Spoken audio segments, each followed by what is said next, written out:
Okay, so before we get started, I have a tiny little confession to make, and don't worry, it plays into the whole story for today. We are talking about Indian mounds, so just be thinking that. My husband and I took a short trip, and I mean extremely short trip, over the weekend. We drove from Central Florida up to Cincinnati. It was a long trip. Now, Cincinnati, I was super excited to go to Ohio because I've never been to Ohio. And we drove up, we stayed in a hotel in Cincinnati. The next morning, we get up and we're getting ready to go to a museum. And we stop at this super cute little place. I think it was called like the Hive or something. It was in an old home and it was an American kitchen food. It was fantastic. And I was having this conversation with the waitress and I kept talking about how excited I was to be at Ohio.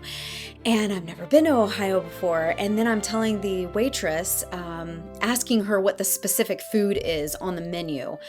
If you have any idea what specific food Ohio may have for breakfast, think Great Depression, put it down below in the comments. I'll leave that up to you to decide what food it was I was asking about. So I'm talking to the waitress and I'm having this conversation. She's telling me all about it.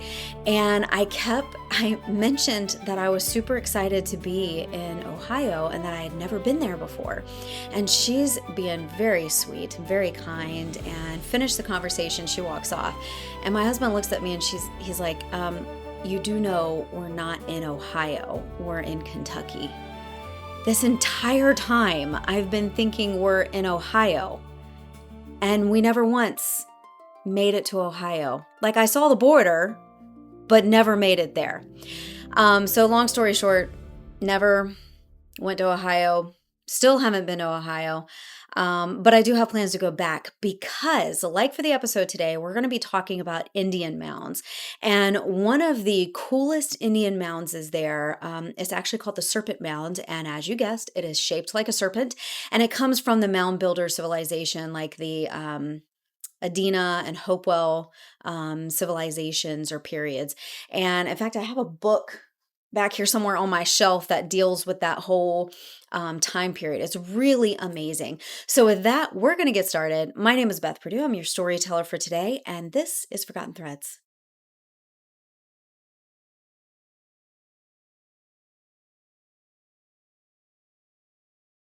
You might be thinking, what in the world does this have to do with Florida? Please keep in mind that not everything we talk about is going to be about Florida, but today there is a connection. Florida is known for the many, many Indian mounds and middens that we have here, and we're going to discuss all of those. But before we get started, I don't have a postcard for this episode. And as you know, I like to use postcards. I like to use writings or original things, which we are going to use in this episode.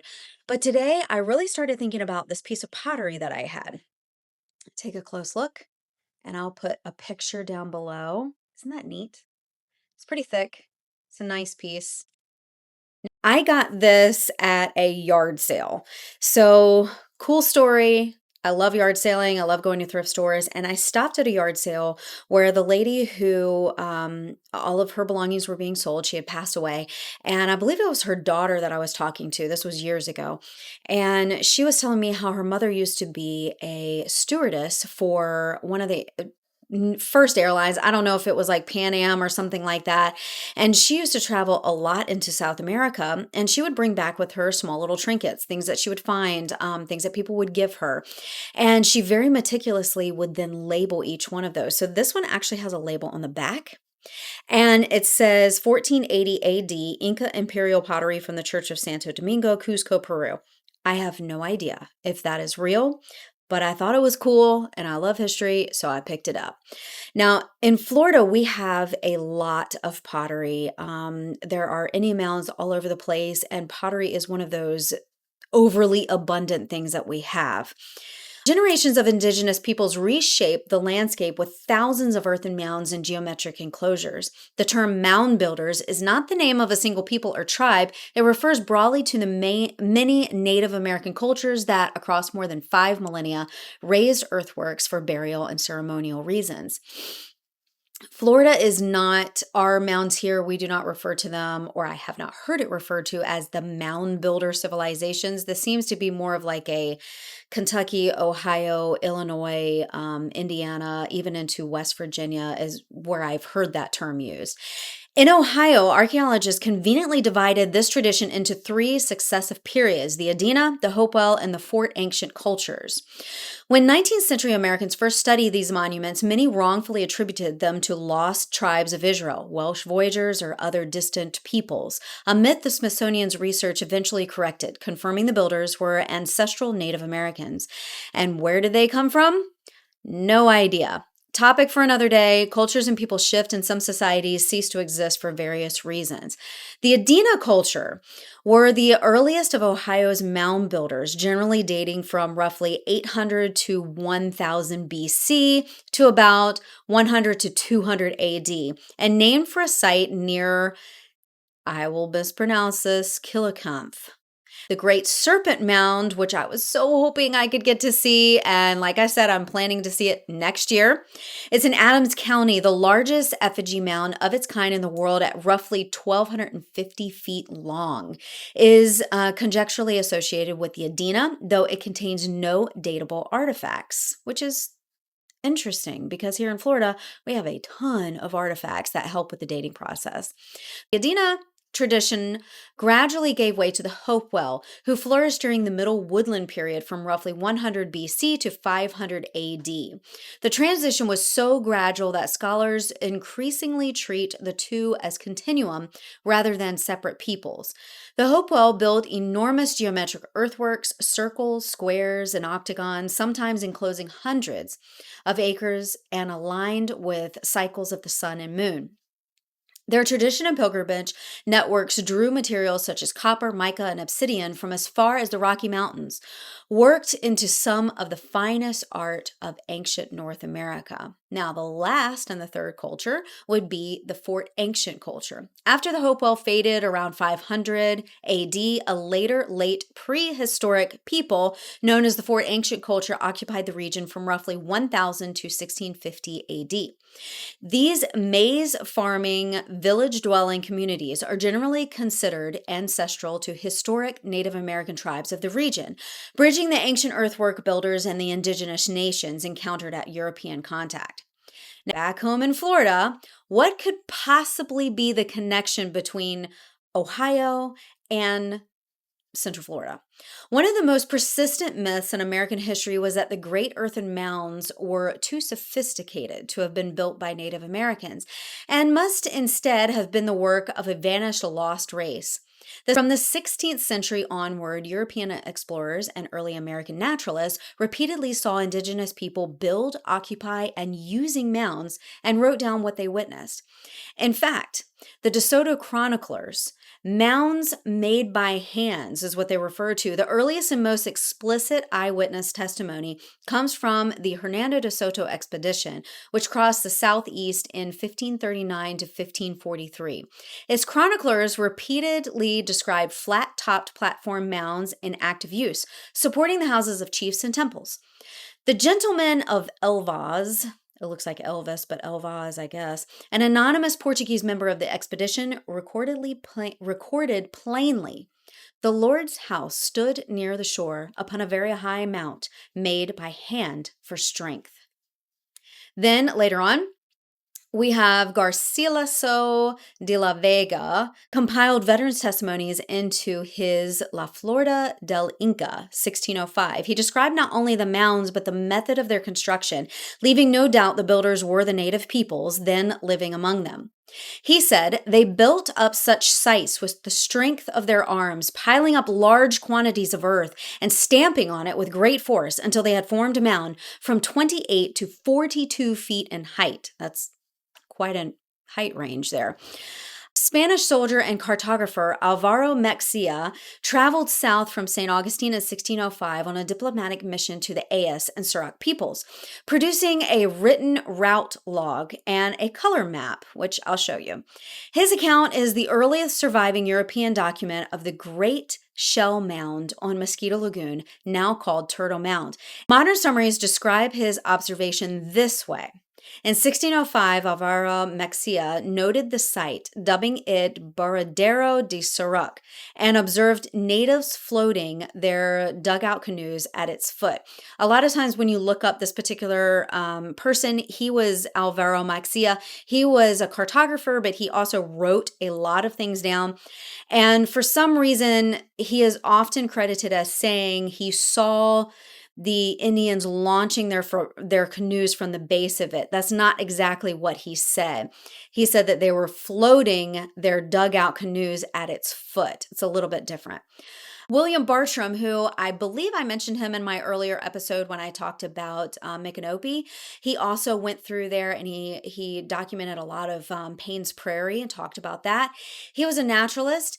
2 centuries later, this Philadelphia naturalist, William Bartram, traveled the Southeast and published his travels in 1791. His description of Florida's mounds were among the first carefully recorded of the sites. Examining shell mounds, he recognized them as human handiwork and read the artifacts within. I observed amongst the shells of the conical mounds fragments of earthen vessels and of other utensils, the manufacture of the ancients. About the center of one of them, the rim of an earthen pot appeared amongst the shells and earth, which I carefully removed and drew it out almost whole, he wrote. At Mount Royal on the St. Johns River, Bartram gave the description that would later name the site for posterity, marveling at the engineering avenue leading from the mound. He said, "A noble Indian highway which led from the great mound on a straight line, 3/4 of a mile. This grand highway was about 50 yards wide, sank a little below the common level, and the earth thrown up on each side, making a bank of about 2 feet high. Wherever the ruins of ancient Indian towns appear, we see always beside these remains one vast conical pointed mound. The vast mounds upon the St. Johns, Alachua, and Mosquito rivers differ from those amongst the Cherokee with respect to their adjuncts and appendages, particularly the great highway or avenue," he wrote. Long before the Spanish sails appeared at its coast, Florida was home to Native American peoples who shaped the land with earth and shell for more than 5,000 years. Native Americans constructed mounds across Florida for over 5,000 years, spanning 3 broad archaeological eras: the Archaic, the Woodland, and the Mississippian periods. These builders left behind 2 very different kinds of sites that visitors and even early excavators often confused: mounds, which were deliberately constructed monuments, and middens, which were the accumulated debris of daily life. Understanding the 2 differences is key to understanding or reading Florida's ancient landscape and the trade goods buried within these sites, revealing surprising threads connecting Florida to the great mound building cultures of the Ohio Valley. So let's first look at middens. A midden is the plainest terms an ancient trash heap, probably where this piece might have been found. A shell midden is a mound of shells, bones, and other debris discarded by the early inhabitants of an area. Think of it like all of the different layers. Obviously the bottom layer is going to be your oldest layer, with your top layer being the newest layer. It's this constant piling on of debris, and we can learn a lot from the debris fields.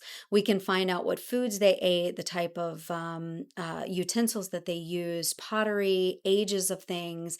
It really is a time capsule of sorts.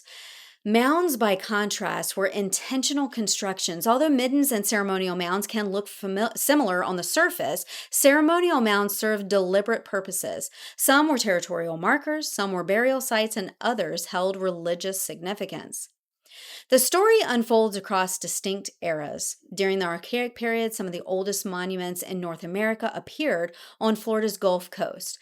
In the Woodland period, ceremonial centers such as Crystal River and Letchworth flourished, with burial mounds, plazas, and even standing stone stelae that have tracked the solar year.